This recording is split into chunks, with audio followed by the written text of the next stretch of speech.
Bonjour à tous, j'espère que vous allez bien. Je suis vraiment ravie de vous retrouver aujourd'hui pour une nouvelle vidéo sur la chaîne qui va être les sorties du mois de janvier 2022 qui m'intéressent.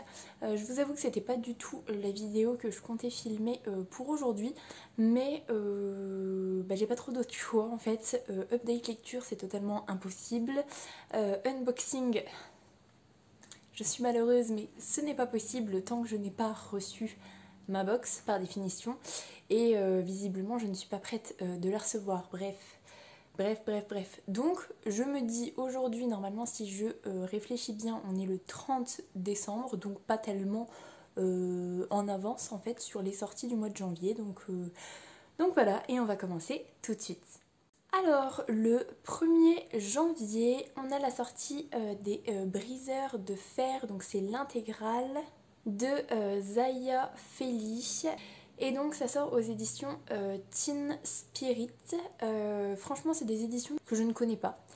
Ensuite, c'est un intégral. Une intégrale? Un intégral?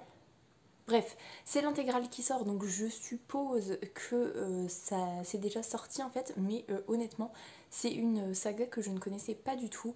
Quand j'ai vu la couverture, je me suis dit, on va aller lire le résumé quand même. Et quand j'ai lu le résumé, je me suis dit, pourquoi je ne connais pas? Donc voilà. Et le résumé, je vous fais ça tout vite, mais en gros, on a un personnage qui est bâtard en fait. Et donc il arrive à vivre, il vit dans le luxe au palais, mais il n'aura pas la contrainte de devoir devenir roi en fait. Il a juste tous les avantages et aucun inconvénient en fait. Sauf qu'un jour, il se trouve que l'héritier légitime se fait assassiner et donc du coup, lui, on va l'accuser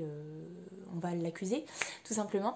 Et du coup, il va devoir s'enfuir du royaume, aidé d'un prisonnier qui est super badass, je crois. C'est à peu près ça le résumé, mais ça me faisait très envie. La couverture est magnifique. C'est l'intégrale, donc pourquoi pas. Franchement, j'aimerais bien me laisser tenter au moins par le tome 1 et pourquoi pas poursuivre avec les autres tomes si jamais j'accroche. Voilà. Ensuite, toujours le 1er janvier, toujours aux éditions Teen Spirit, on a les chroniques de la lune brisée, donc c'est aussi l'intégrale, et c'est de F.T. Lukens. Pareil, c'est l'intégrale et je n'en ai jamais entendu parler, ça me tente plutôt bien. En ce moment en plus je suis pas mal tournée science-fiction, donc j'avoue que quand j'ai lu le résumé, déjà quand j'ai vu la couverture je me suis dit oui. Ensuite, quand j'ai lu le résumé, je me suis dit double oui.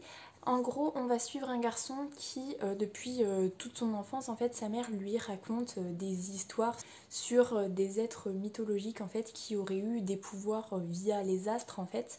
Donc lui, il est baigné dans cette... pas dans cette culture, mais dans ces histoires-là. Et un jour, en fait, il va se faire enlever et il va être réduit en esclavage chez un baron qui, lui, donc le baron, va penser que ce garçon-là est descendant en fait de ces êtres mythologiques.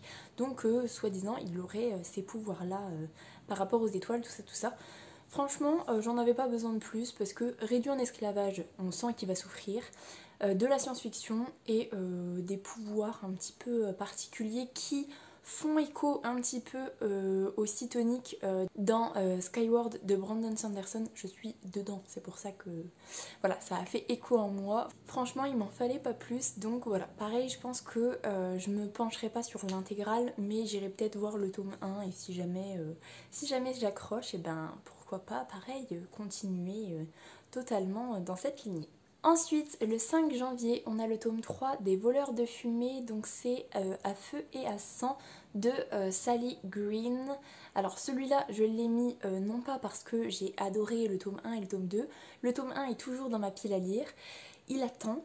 Et il attend sagement et j'ai très envie de le lire, mais voilà, j'ai jamais le temps. Là, je vous avoue que le fait de voir que le tome 3 sortait, ça m'a donné vachement envie de lire le tome 1 en fait tout simplement. Donc voilà, je vous partage aussi, si vous connaissez, motivez-moi en fait à commencer cette saga. Et pour information, le 5 janvier sort le tome 3, donc voilà. Ensuite le 6 janvier, là en fait clairement la couverture ne m'a pas inspirée, mais quand j'ai vu le nom de l'auteur, clairement je me suis dit allez mettons-le parce que voilà, valeur sûre, enfin valeur sûre. Bref, donc le 6 janvier aux éditions Gallmeister sort Le lac de nulle part de Pete Fromm. Pete Fromm, j'ai lu La vie en chantier et le deuxième que j'ai lu, c'était trop bien. Mais c'était quoi? Oh mince, je me souviens plus du tout. Je vous remettrai le titre là. C'était le truc avec les chutes d'eau et tout. Je me souviens vachement bien de l'histoire, mais je me souviens plus du titre. Bref, c'est tout. Donc La vie en chantier plus celui-là de Pete Fromm. Franchement, c'est des histoires que de base, déjà la couverture plus le pitch de base ne m'attirerait pas plus que ça. Et en fait, quand je suis dedans, mais c'est une écriture de folie, l'histoire j'accroche totalement, il me fait pleurer toutes les larmes de mon corps, mais c'est pas grave parce que c'est juste trop bien. Ça m'embête quand même de pas retrouver le titre, c'est tout. Mais voilà, Pete Fromm, j'ai dit que j'allais essayer de lire un peu tout ce qu'il a écrit. On est loin d'y arriver, mais en tout cas c'est vrai que quand j'ai vu son nom, tout de suite je me suis dit allez c'est parti, on y va. Et juste pour vous faire un résumé rapide, parce que j'ai quand même lu le résumé, je me suis pas arrêtée au fait que c'était Pete Fromm qui l'avait écrit. On a des jumeaux qui se sont éloignés de leur père et en fait un jour leur père vient les voir et leur dit j'ai envie que pendant un mois on se retrouve et on parte un petit peu à l'aventure. Donc ils vont partir à l'aventure tous les trois, ils sont super contents, mais en fait très vite les jumeaux vont se rendre compte que en fait le fait qu'ils se soient séparés, les conflits vont revenir en fait sur le devant de la scène. Et voilà, je crois que c'est à peu près ça le résumé. Et même s'il ne me tente pas de prime abord, c'est du Pete Fromm, donc allons-y tout simplement. Ensuite, le 13 janvier, là je vous en parle parce que j'ai lu le tome 1, je vous en ai parlé, mais moi personnellement je n'ai pas l'intention de lire le tome 2, mais je vous en parle. Donc, le 13 janvier sort Les saisons du chaos d'El Cosimano, donc je suppose que c'est aux éditions de Saxus, mais c'est vrai que quand j'ai préparé la vidéo, j'ai pas trop trouvé, mais bon, le premier est sorti chez De Saxus, donc je suppose que le deuxième aussi. Bref, j'avais bien aimé Les saisons de la tempête, mais honnêtement le tome 1 se suffisait à lui-même et voilà. Mais je vous parle quand même, je vous informe que le tome 2 sort au mois de janvier, donc si vous avez envie de poursuivre l'aventure, allez-y parfaitement, mais personnellement moi le tome 1 m'a suffi, l'épilogue m'a suffi et donc voilà. Le 13 janvier sort également en poche Elia la passeuse d'âme, donc c'est le tome 2, Saison froide, donc c'est de Marie Vareille. Celui-là je le mets dedans parce que en fait Marie Vareille, bon faut savoir que j'adore ce qu'elle écrit, mais je n'ai jamais tenté de lire Elia, en fait sa petite je crois que c'est une trilogie. Sa trilogie jeunesse et ça me tente plutôt bien de découvrir. Donc là en fait le fait de revoir le tome 2 en poche qui sort, d'ailleurs il y a le tome 3 aussi qui va sortir au mois de janvier ou juste après, bref, donc le fait de voir ça, ça m'a redonné un petit peu envie de le lire. Pourquoi pas là, commencer peut-être l'année 2022 avec un petit jeunesse, avec la plume de Marie Vareille. J'aimerais bien tester, donc on verra bien. Et je vous l'ai pas dit, mais c'est aux éditions Pocket Jeunesse. Donc voilà, et niveau résumé, en fait j'en ai pas trop. Je sais que j'ai envie de le lire parce que Marie Vareille, mais voilà. En fait c'est à peu près tout. Le 20 janvier sort Les monstres de Rockhaven de Padraig Kenny. Oui c'est ça en fait. Et donc c'est aux éditions Lumen. Là honnêtement ce qui m'a attiré c'est la couverture. J'ai lu le résumé et je me suis dit pourquoi pas. Résumé en fait j'ai lu que les premières lignes mais ça m'allait déjà pas trop mal comme ça. C'était que dans ce manoir en fait vit une famille un petit peu spéciale, les parents, les oncles, les tantes, tout ça, ils ont des caractéristiques un petit peu particulières niveau physique, niveau magique. Ça m'a fait un petit peu penser à la famille Addams. Et donc en fait ce manoir il est protégé par une sorte de barrière magique. Sauf qu'un jour en fait il y a deux orphelins qui vont réussir à passer cette barrière et donc arriver au niveau du manoir. Et voilà, j'ai pas lu la suite mais ça me tentait plutôt bien, ça a l'air plutôt sympa. Faut savoir que la famille Addams, j'ai regardé le film, j'ai envie de vous dire très récemment mais c'est faux.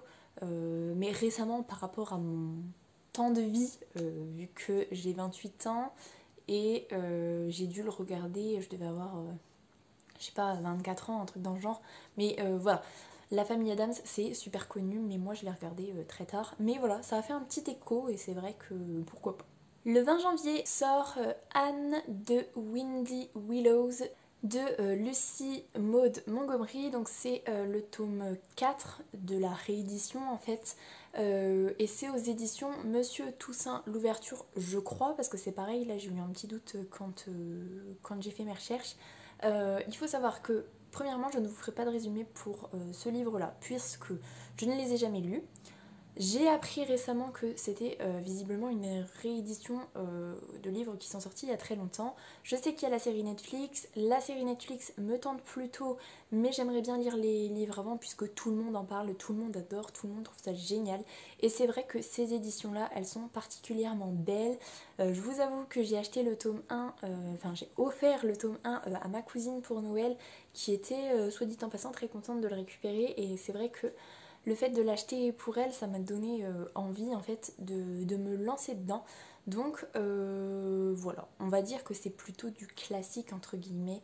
On n'est pas du tout dans la SFFF, hein, on est plutôt dans le... pas historique mais presque. Donc voilà, ça me fait très envie, mais c'est pareil, vous savez, il faut que je sois dans un bon mood, mais j'avoue que ces éditions-là, elles sont vraiment trop belles et j'ai bien envie de tester. Dernière sortie du mois de janvier qui me fait envie, et ça tombe bien puisque visiblement à l'oreille ma fille vient de se réveiller, donc c'est parfait. C'est... alors je vais très certainement mal prononcer, mais c'est The Schoolomance, donc c'est le tome 1. Deadly Education.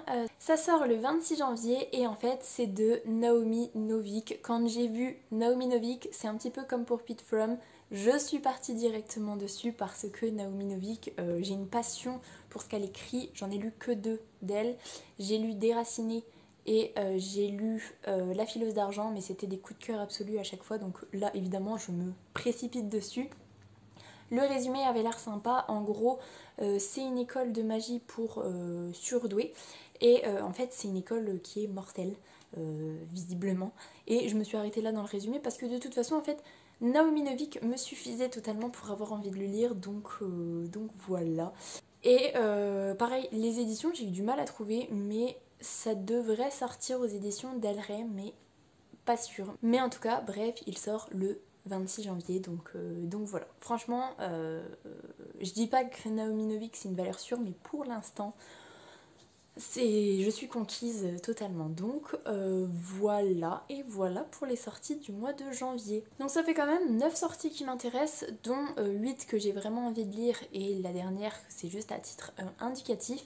Mais c'est plutôt pas mal. Moi qui n'avais pratiquement rien trouvé au mois de décembre, bah là c'est plutôt cool. Ça n'aide pas du tout ma pile à lire à descendre, et mes envies ça ne les aide pas du tout. Peut-être pour les voleurs de fumée, parce que du coup ça me motive un petit peu à lire le tome 1, mais sinon ça n'aide vraiment pas du tout ma pile à lire. Mais c'est pas grave. En tout cas, je suis super contente de vous avoir fait cette vidéo. En fait c'est vraiment un concept que j'aime bien, et c'est plutôt cool en fait de se tenir informé de ce qui va sortir, donc voilà. J'espère que cette vidéo vous aura plu. Si c'est le cas, n'hésitez pas à mettre un petit pouce dans les airs, à vous abonner à la chaîne et à venir discuter avec moi en commentaire, ça me fera super plaisir. En attendant, je vous souhaite une très belle semaine, de très belles lectures, et je vous dis à la semaine prochaine. Salut!